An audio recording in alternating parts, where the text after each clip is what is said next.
Welcome to literary and jury charge practice. Let's start with this very short jury charge, and it's actually the end of a jury charge.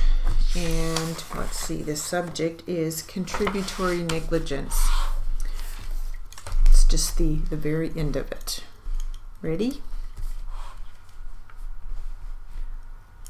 The burden of proof rests upon the plaintiff to prove by the preponderance of the evidence that the plaintiff was guilty of contributory negligence, and if on this question you find the evidence evenly balanced or preponderating in plaintiff's favor, then you will find that the plaintiff was not negligent.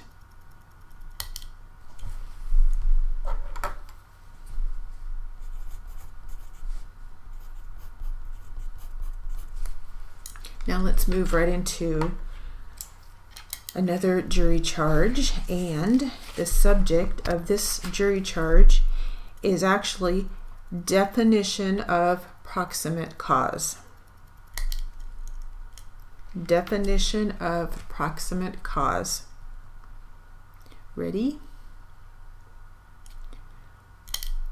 Proximate cause is sometimes defined as the direct or immediate cause of the accident.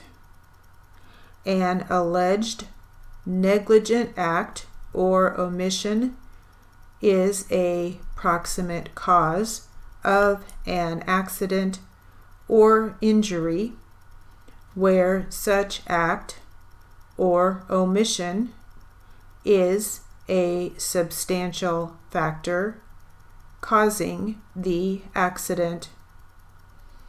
If a person has no reasonable ground to expect or anticipate that a particular act would or might result in any injury to anybody, then of course the act would not be negligent at all, and no liability could result by reason of such act or omission.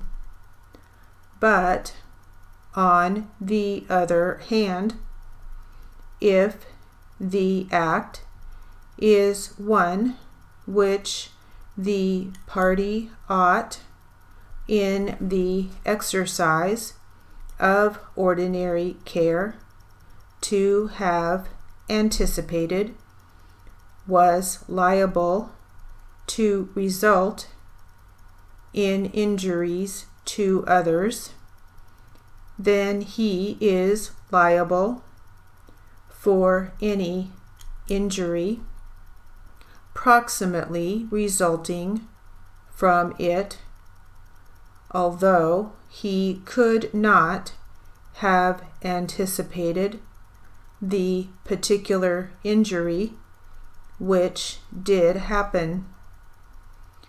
Consequences which follow in unbroken sequence without an intervening efficient cause from the original negligent act are natural and proximate, and for such consequences the original wrongdoer is responsible, even though he could not have foreseen the particular results which did follow.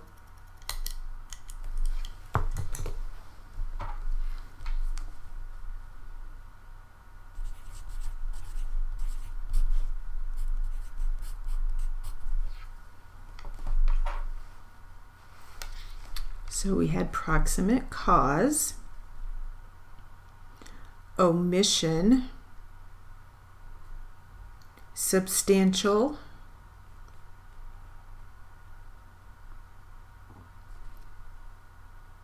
exercise of ordinary care,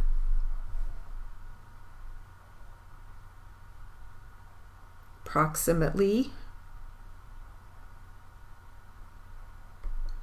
consequences,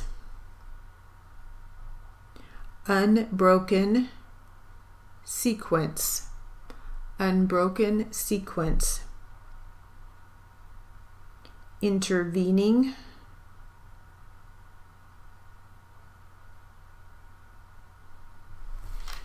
all right, but you now have the definition of proximate cause. Okay.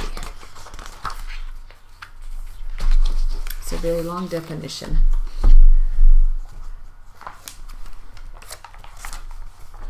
All right, some literary material.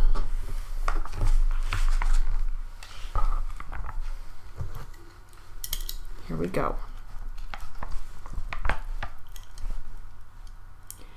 We are taught real-time theories and how to work with wonderful CAT software on powerful computers with steno writers.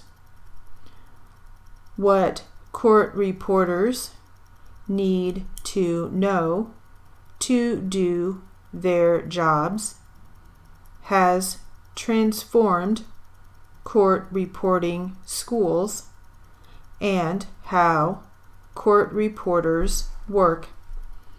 Perhaps the key to expanding and to growing skill sets as students, court reporters, instructors, CART providers, and captioners is to know that our journey is dedicated to a gateway where we preserve the instant spoken word.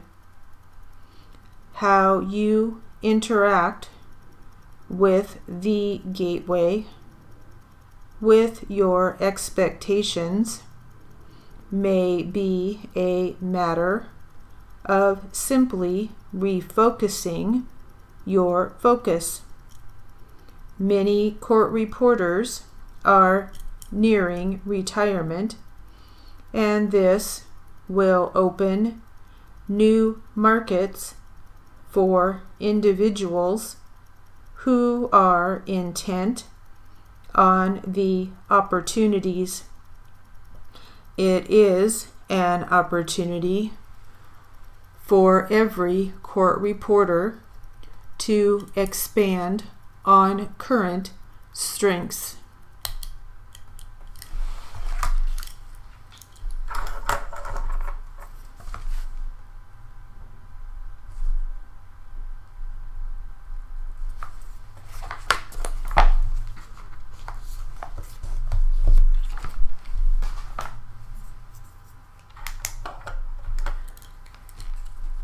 Let's see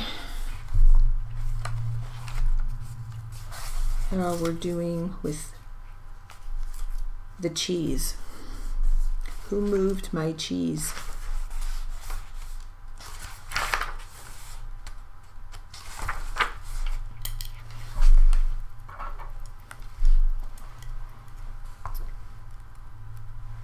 Ready?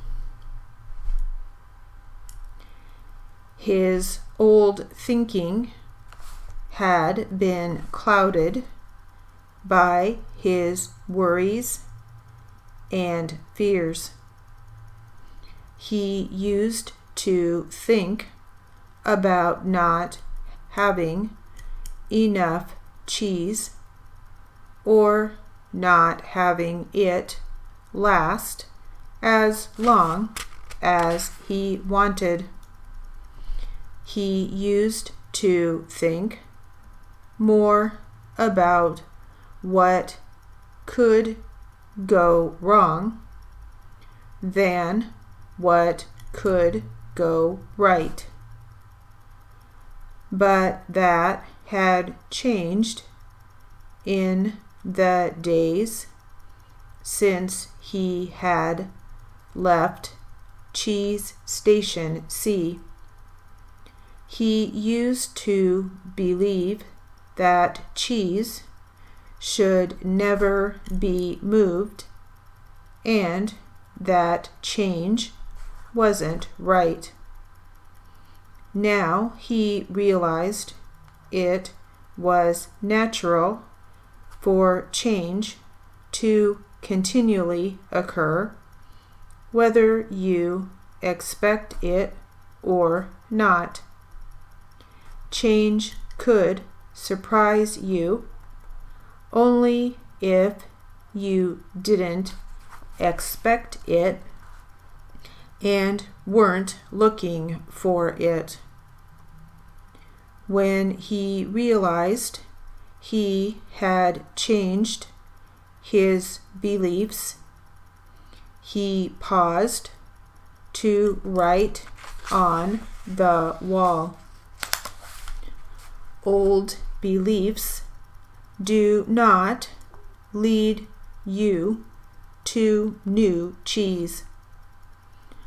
Ha hadn't found any cheese yet, but as he ran through the maze, he thought about what he had already learned.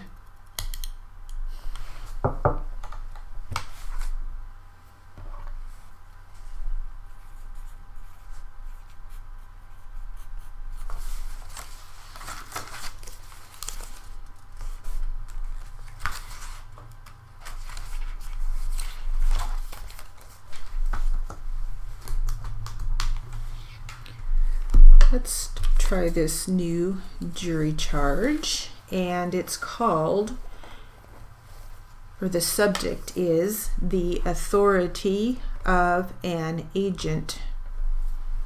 The authority of an agent. Ready?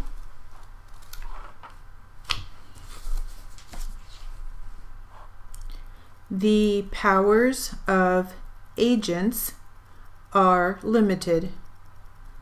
Generally speaking, when an agent is appointed for a particular purpose and is authorized to do certain acts, the liability of the principal for such acts depends first upon the power actually conferred, second, the power reasonably necessary for the execution of those powers which are actually conferred, third, the powers annexed by custom or usage, that is, such powers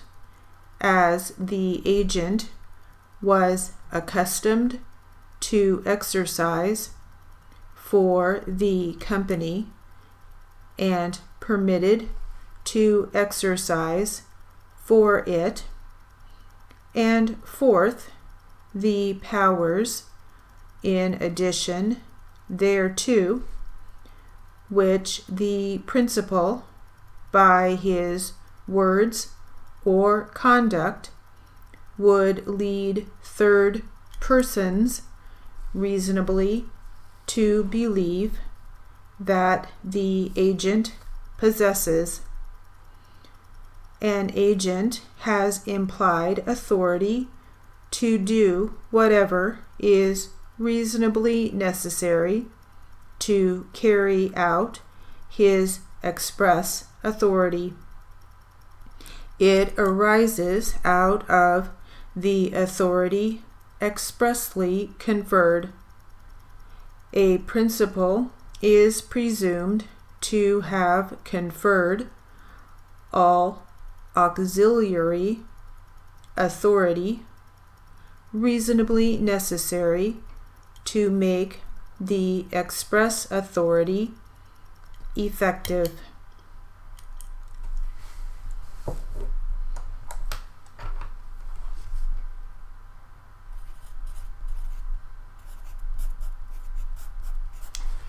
So we have auxiliary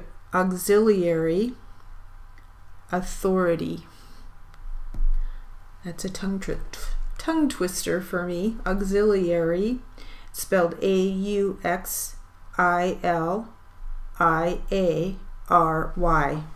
Auxiliary. I gotta practice saying that one. Let's see. Conferred.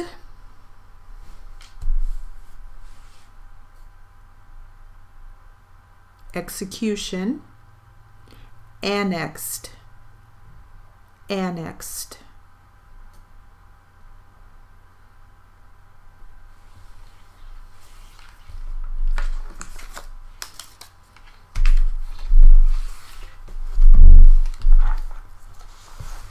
All right, back to some literary material.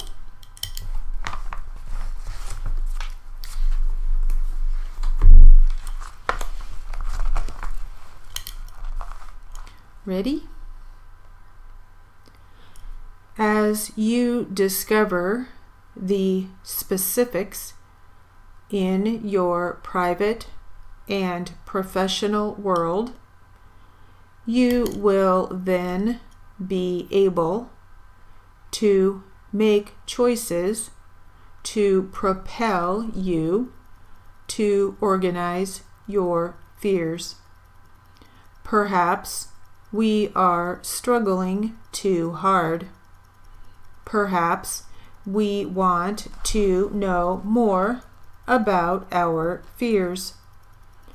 I believe that organizing fears is a powerful step to moving toward your distinctive goals, whether it is being able to read accurate notes in school, to transcribe a test, whether it is to train yourself for a better working position, or to follow your heart's desire with a new path that you create.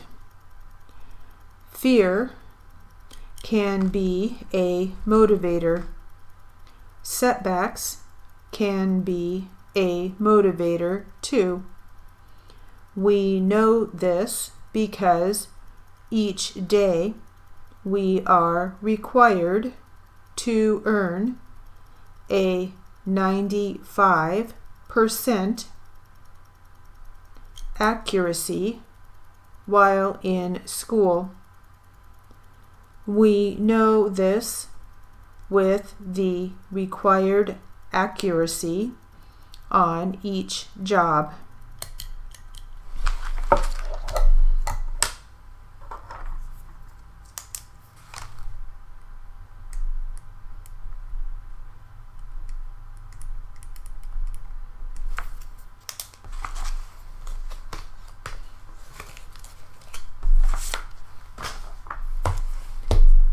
Let's see how our buddies are doing with the cheese.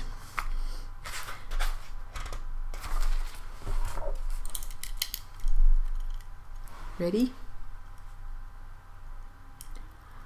Ha hadn't found any cheese yet, but as he ran through the maze, he thought about what he had already learned. Ha now realized that his new beliefs were encouraging new behaviors. He was behaving differently than when he kept returning to the same cheeseless station. He knew when you change what you believe, you change what you do. You can believe that a change will harm you and resist it, or you can believe that finding new cheese will help you to embrace the change. It all depends on what you choose to believe. And that will conclude our literary and jury charge practice.